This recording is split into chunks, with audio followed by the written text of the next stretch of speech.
భద్రాద్రి కొత్తగూడెం జిల్లా అశ్వాపురం రాష్ట్ర ప్రభుత్వం ప్రతిష్టాత్మకంగా చేపట్టిన సీతమ్మ సాగర్ ప్రాజెక్టు పనులను రాష్ట్ర మంత్రులు గురువారం అశ్వాపురం మండలంలో పరిశీలించారు. ప్రాజెక్టు నిర్మాణ పనుల పురోగతి, నాణ్యత, కాలువల నిర్మాణం, భూసేకరణ తదితర అంశాలపై సమీక్షించారు. అనంతరం మంత్రులు మాట్లాడుతూ సీతమ్మ సాగర్ ప్రాజెక్టును నిర్ణీత గడువులోగా పూర్తి చేసి రైతులకు సాగునీరు అందించేందుకు ప్రభుత్వం కట్టుబడి ఉందన్నారు. పనుల్లో ఎలాంటి నిర్లక్ష్యానికి తావు లేకుండా నాణ్యతా ప్రమాణాలు పాటించాలని అధికారులను ఆదేశించారు.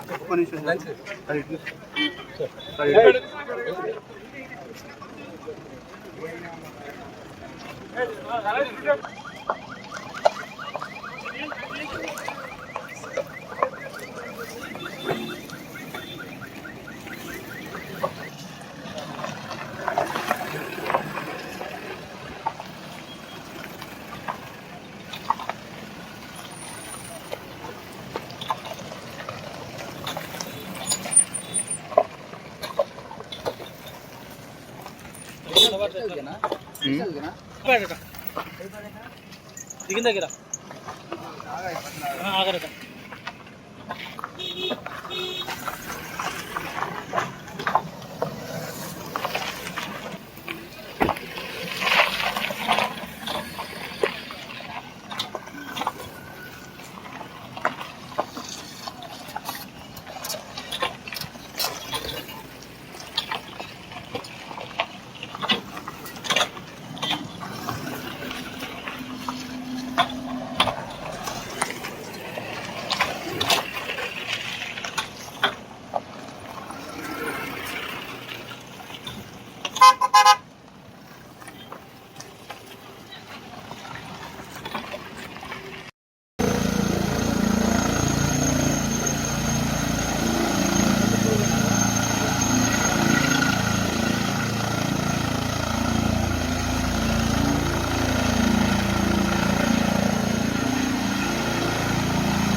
ప్రాంతమైన ఈ ప్రాంతంతో పాటు ఉమ్మడి ఖమ్మం జిల్లా అనేక నియోజకవర్గాలను సస్యశ్యామలం చేయాలని ఆనాటి కాంగ్రెస్ ముఖ్యమంత్రిగా వైఎస్ రాజశేఖర రెడ్డి గారు రాజీవ్ సాగర్, ఇందిరాసాగర్ పనులు చేపట్టి కొన్ని పూర్తయిన తర్వాత కేవలం బేషిజాలకపై తెచ్చుకున్న తెలంగాణలో 3,400 కోట్ల చిల్లర ఏదైతే భట్టి గారు చెప్పారో దాన్ని సుమారు 20,000 కోట్లు దాటించి రీడిజైన్ కార్యక్రమంతో ఈనాడు ఏదైతే సీతారామ ప్రాజెక్టు దాంట్లో భాగం సీతమ్మ బ్యారేజ్ దగ్గర మనం ఉన్నాం. ప్రత్యక్షంగా చూస్తే కడుపు తరుక్కుపోయేటట్లు ఉంది. ఆనాటి 10 సంవత్సరాల పరిపాలన రాష్ట్రం ఏర్పడిన తర్వాత ఏనాడు ఉమ్మడి ఖమ్మం జిల్లాకి ఆ 2 ఎన్నికల్లో ఆ ప్రభుత్వానికి మొన్న జరిగిన 3వ ఎన్నికతో సహా కలిపి ఒక్క సీటు కంటే ఎప్పుడు ఉమ్మడి ఖమ్మం జిల్లా ప్రజలు ఆ దొరల పాలనకి మద్దతు తెలపలే.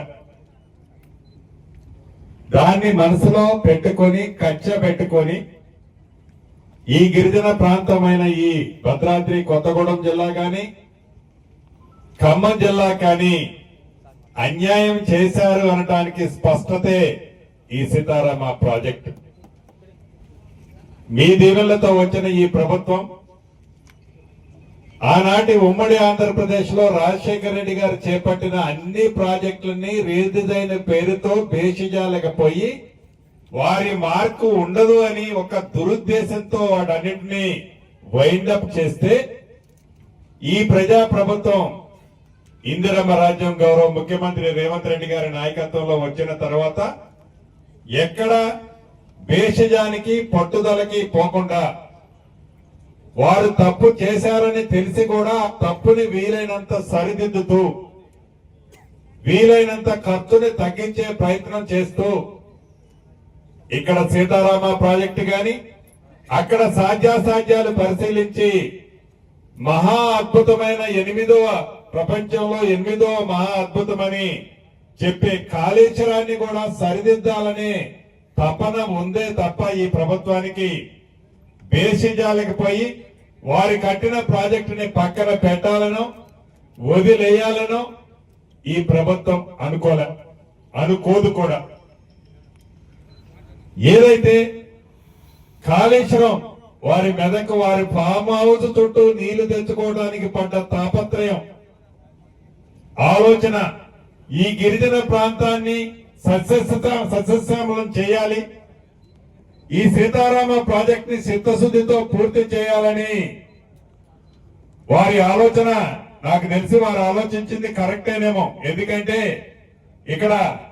ఏం చేసినా నాకు ఓట్లు రావు అని ఓట్ల రాజకీయం కోసం తాపత్రయపడ్డారే తప్ప ఇక్కడ ప్రజల కష్టాలను విస్మరించారు, భేషజాలకు ఆనాడు పోయారు. ఈ ప్రభుత్వం అలా పోయకుండా ఒక్క ఈ 2 ప్రాజెక్టులే కాదు, అటు కృష్ణా పరివాహక ప్రాంతంలో ఆనాడు కాంగ్రెస్ స్టార్ట్ చేసిన వాటిని కొన్ని రూపురేఖలు మార్చారు. అయినా వారు మార్చిన దాటిని ఈనాటి ఈ ప్రభుత్వం కంటిన్యూ చేస్తూ ఉన్న నిధులతో రాష్ట్ర ఆర్థిక పరిస్థితిని ఆనాటిది ప్రభువులు కొల్లగొడితే ఉన్న నిధులతోనే చెయ్యగలిగిన దాన్ని ఎక్కడా వదిలేయకుండా సంక్షేమ కార్యక్రమాలు పేదవాడికి ఏదైతే అవసరం ఉందో ఆ సంక్షేమ కార్యక్రమాలని ఈనాటి ఈ ప్రభుత్వం ఇస్తూ అభివృద్ధిని ముఖ్యంగా ఇరిగేషన్ శాఖని ఎక్కడ కుంటుపడకుండా ముందుకు తీసుకెళ్తుంది. మీకు తెలుసు, మీరెన్నుకున్న ఈ ప్రభుత్వం వచ్చిన తర్వాత ఇదే సీతారామ ప్రాజెక్టులో సుమారు 110-115 కోట్లు ఖర్చు పెట్టి మోటార్లు ఫిట్ చేసి వదిలేస్తే వాటన్నిటినీ ఎలక్ట్రికల్ కి ఇతరత్ర సుమారు 1000 కోట్లు నిధులు ఇమ్మీడియట్లీగా రిలీజ్ చేసి సుమారు 1400 నుంచి 1480 క్యూసెక్కుల నీటిని ఖమ్మం జిల్లాలోని వైరా, సత్తుపల్లి, అదే రకంగా తాగునీరు వైరా ప్రాజెక్టు నుంచి వచ్చే తాగునీరు ప్రాజెక్టులకి మైన్ ఇరిగేషన్ ప్రాజెక్టులన్నీ సుమారు 1,25,000 ఎకరాలని ఇంత కరువు వచ్చినా దాన్ని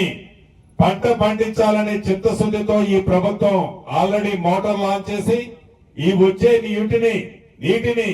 వృధాగా కిందికి పోనీయకుండా ఈ ప్రాంతాన్ని సాగులోకి తెచ్చుకునే దాంట్లో భాగంగా దాంట్లో కష్టాలు ఏమన్నాయో ప్రత్యక్షంగా వచ్చి చూసి నిధులు ఏమన్నా అదనంగా అవసరమైతే రిలీజ్ చేయాలని, నీటిపారుదల శాఖ నుంచి ఏమైనా ఆదేశాలుంటే వాటిని కూడా స్పాట్ లోనే ఇచ్చి ఈ ప్రాంతంలో ఎక్కడ సాధ్యమైనంత వరకు అవకాశం ఉన్నంత వరకు రైతులకు నీటినివ్వాలనే తపనతోనే ఈ రోజు ఈ ప్రయాణం యొక్క ముఖ్య ఉద్దేశం. ఈ రోజు ఈ ప్రభుత్వం ముఖ్యమంత్రి రేవంత్ రెడ్డి గారి నాయకత్వంలో ప్రతిపక్ష పాత్ర పోషించకుండా ఒంట్లో ఉన్న విషయాన్ని నిరంతరము చిమ్ముతూ ఈ ప్రభుత్వానికి సంబంధం లేని అనేక అబద్ధాలని అసత్యాలని సత్యాలుగా చెబుతూ పబ్బము గడుపుకుంటూ నోరు తెరిస్తే పచ్చి అబద్ధాలు చెబుతూ ఏదైతే 10 సంవత్సరాలు పరిపాలించిన ఆనాటి ముఖ్యమంత్రులు గాని మంత్రులు కానీ మరొక్కసారి ప్రజల కష్టాలు చూసి ఈ ప్రభుత్వం ఎలా పనిచేస్తుందో కనీసం దాన్నైనా మీరు పొగడకపోయారు. విమర్శించడానికి ముందు చేసే పనినన్నా గుర్తు తెచ్చుకొని కొద్దిగా జ్ఞానం తెచ్చుకోవాలని కూడా వారికి ఈ వేదిక ద్వారా సూచన చేస్తూ ఇప్పుడు నీటిపారుదల శాఖ మంత్రి వర్యులు ఉత్తమ్ కుమార్ రెడ్డి గారిని మాట్లాడవలసిందిగా కోరుతున్నాను.